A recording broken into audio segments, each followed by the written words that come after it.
All right, folks, welcome back to the program. Thank you so much for being with us. Welcome back. We got on the phone line State Representative Jimmy Gazaway joins us. Jimmy, how are you this morning, sir? Hey, Paul, I'm doing well. How are you? I'm doing good. It's always great to have you on, and we've been doing these impression of the sessions, so just wanted you to, I'm just going to give you the floor, so just go ahead and tell us, State Representative Jimmy Gazaway, what was your impression of the session 2019? Overall, I thought it was pretty good. It was a little bit of a mixed bag, I guess. I mean, there were some things that I thought I was really proud of that we did. Some other things, as far as the taxes, we had some tax cuts, but we also had some tax increases. And so, with some of those things, I think we'll have to wait and see how it plays out. Let me ask you this. You say like a wait and see situation. My question's been, at the end of the day, are the people going to be paying more or less?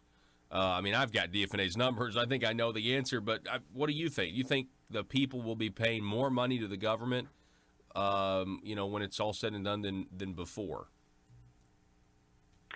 Yeah, that's a real concern of mine.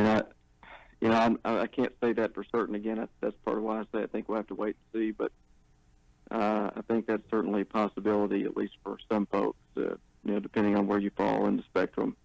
Go ahead. Sorry. Well, you just look at everything that we did. Depending on how much you drive, we raised, the gas tax went up 3 cents, or potentially, we're going to have more than that, depending if the voters pass the Preferred Act that we sent out. And so, I just think we'll kind of have to wait and see, but I do fear that the overall tax burden could go up. Yeah, I certainly, I feel if that is the case, for the people, it's just going to be, it's going to be unfortunate, I think, because we had all these revenue propositions, if you will, and I would be against all of them, but it would be maybe a little bit easier to swallow for some if there had been like an effort to cut. Like we say, well, we don't need $95 million for the gas tax. We only need 50 because we found 50 over here. But it didn't seem like that conversation was something that was willing to be had. What do you think about that? Yeah, absolutely. I said the same thing. These things are kind of difficult as they come down because you have some smaller groups who are involved in the bigger discussions about those things, and then the general membership is kind of left with what they put out. It kind of becomes difficult because you got to get so many people on board. You've got the governor's office involved in those discussions. You've got the industry folks, whether it's the Trucking Association, Chamber of Commerce, and a lot of different people who are having their meetings and kind of making decisions, and then you're kind of stuck with some of those proposals that came out. But what I said from the very beginning was, you can't go back to the people and ask the people for more money until you have shown that, we're willing to tighten our belt, that we have looked for every way possible that we can cut spending, and that before you go back and ask the people for more money. And, I'm not sure that we did that, but, that's what I said from the very beginning. I had some conversations with the speaker along those lines that, my opinion, for what it's worth, is that we have to look for every way possible where we can cut before you go back to the people and ask them for more money. Yeah. What were some of the highlights, though? What are some of the things that you think were, successes? Well, you go back and talk about the tax issue. We did lower the tax rate, top tax rate, from 6.9. That'll in 2020 be 6.6, and ultimately 5.9% in 2021. So, that's a big win. I think that's important to make us competitive with our surrounding states.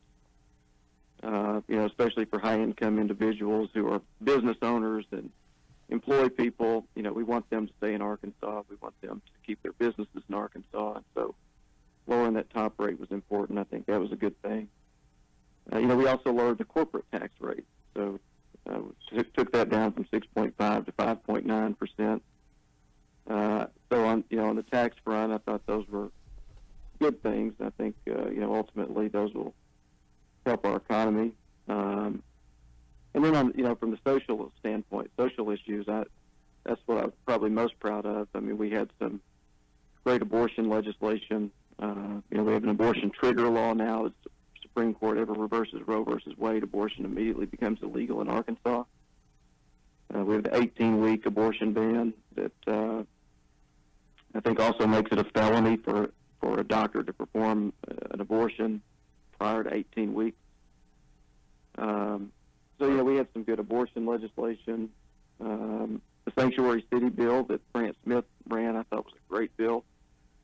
Kind of puts us out there ahead of the curve on those issues. So I thought we had some big wins on some of those issues. Yeah, and what's interesting to me, Jimmy, is how the national media, they really didn't really cover what we were doing with the abortion trigger law or the 18-week abortion ban at all. And then all of a sudden, they start covering Alabama, Missouri, Louisiana, and yet Arkansas really didn't get the news. And it's probably good because it made the law easier to pass. But Arkansas was doing this in the direct wake of Vermont, New York, and is it Virginia or North Carolina? I can't ever remember the governor that said, we'll make the baby comfortable and then decide after it's born, whether to kill it or not. Mm-hmm. Watching the headlines in the recent weeks, I've just kind of been, Arkansas has already done all of this stuff, and it wasn't controversial at the time.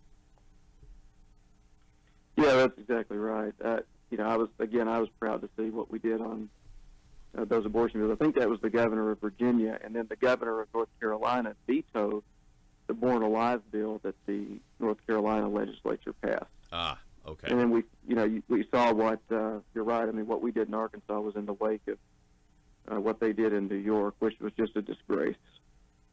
I mean, that to me it just shocked my conscience that the governor of New York would they lit up some of the buildings in downtown New York City blue to celebrate what they had done, when in fact it was one of the biggest disgraces we've seen, in recent times. And so I was really proud of what we did in Arkansas, and I'm glad to see what they're doing in Alabama and other parts of the country.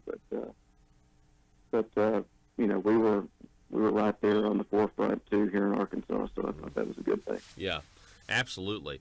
So which committees did you serve on this past session, Jimmy? I was on the Judiciary Committee again. So this is my second term to serve on the Judiciary Committee. And then I was on state agencies this session. I had been on City, County, Local the previous session. So talk to us a little bit about, on the Judiciary Committee, I think another huge moment in the session was the resolution to clarify that Arkansas is a constitutional carry state. What were your thoughts on that? I think our mutual friend Tim Loggins testified with Brant Smith there at the end of the table. Just kind of walk us through that. Yeah, well, that was another excellent bill. I guess actually it's a resolution, but Brant Smith probably deserves like an all-star award for this session. I mean, he had some really good bills, and that certainly was one of them. So Brant had the resolution to basically affirm the Taft decision, which says that you can carry open or concealed in Arkansas. In other words, it's not a violation of Arkansas law carrying a weapon if you have a firearm on your person. So it just reaffirmed that Taft decision and said that Arkansas is an open carry state, or open or concealed carry state. And I thought it was a great bill. Obviously, there were some Democrats on the committee that felt differently than me, but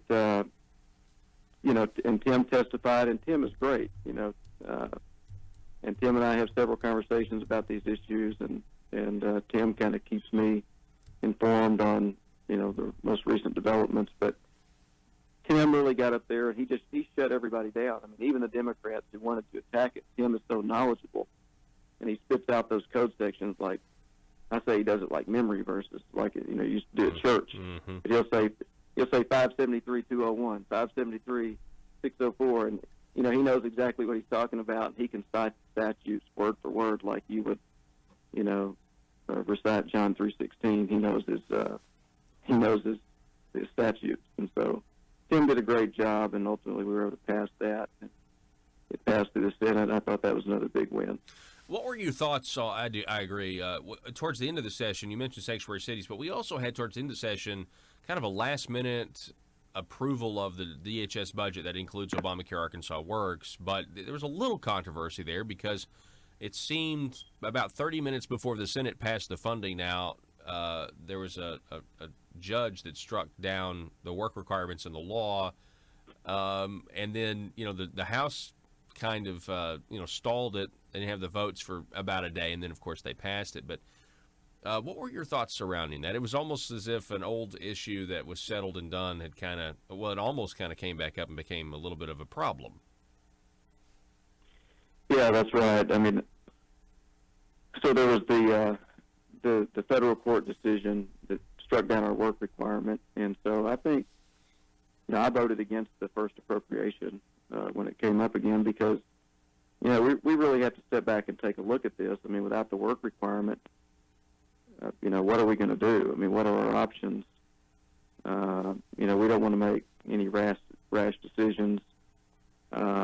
This thing is starting to cost us more year after year. And so, with the work requirement, I think that made it palatable for most Republicans. But if the work requirement's not going to be able to stand, and ultimately we still don't know that, that's on appeal. But, if the work requirement's ultimately not able to stand, then I think there will be a lot of reevaluation among a lot of our colleagues in the legislature about, whether or not we want to continue this. And so, we just have to wait and see, I think. So, I guess 4 years ago, the state estimate for the state portion of the program, Jimmy, was estimated, I believe, around $50 million. But this last fiscal year, we actually are paying $138 million.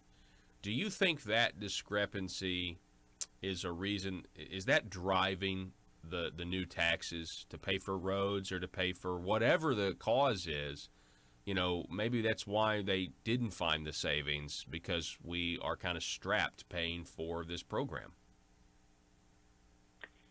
Well, that's a possibility. I mean, it certainly doesn't help the budget when you have to meet those certain obligations. Now, there are people who will tell you that if you look at it on the whole, from the time that we began the program and we began to take the federal money when we had no obligation versus what we're paying now, that, ultimately it's net, we're better for it financially. I don't really know that that's true, and we'll have to continue to see how it unfolds as years go on. Our obligation, continues to go up, and the number of people that enroll, and so on and so forth. But I don't know that I would necessarily attribute some of the tax increases to that. You look at the highway program, we increased taxes there, but I think generally when you talk to people want good highways. And, at some point there is some recognition that if you're going to have good roads, if you want nice things, you have to pay for them. But, again, I think what's incumbent upon us is before you go back to the people and you raise their taxes in order to pay for something, is that you look at every possible avenue to say, where are we spending money frivolously? Where are we spending money where we don't need to be spending money? Where can we cut before you go back and ask the people for another dime? Mm-hmm. And I just think that has to be your analysis. We're talking with State Representative Jimmy Gazaway. Last question, the next general session, is 2 years from now. What are your thoughts? What are your goals? What's something that you might like to accomplish that you didn't get done this last time? Well, I worked on several things this past session. Personally for me, school safety was a big issue that I was working on, and I think that's something that we need to continue to look at. Certainly something that I'm going to continue to look at. I think there's opportunity for us to continue to move the discussion on Second Amendment issues. There was a bill about gun-free zones. Mm-hmm. that didn't pass, but I think that there's an opportunity for us to move the ball further on that issue to, expand our gun rights even more. And I actually had a bill drafted that would have eliminated some gun-free zones that are currently in the law. That ultimately my bill got put into Richard Womack's bill that I'm sure you're aware of and probably talked about. Yeah. But what my bill got really incorporated into his bill. But I'd like to continue to work on that. Again, I want to work on the school safety issue.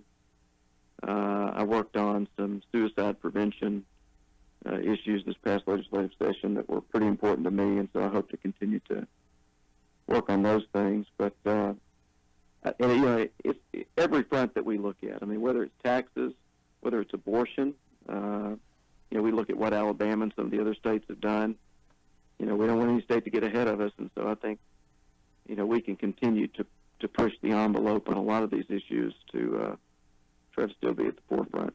State Representative Jimmy Gazaway, appreciate your impression of the session, sir. It's always great to talk to you, and we'll do it again soon. Absolutely. Appreciate you having me on. All righty.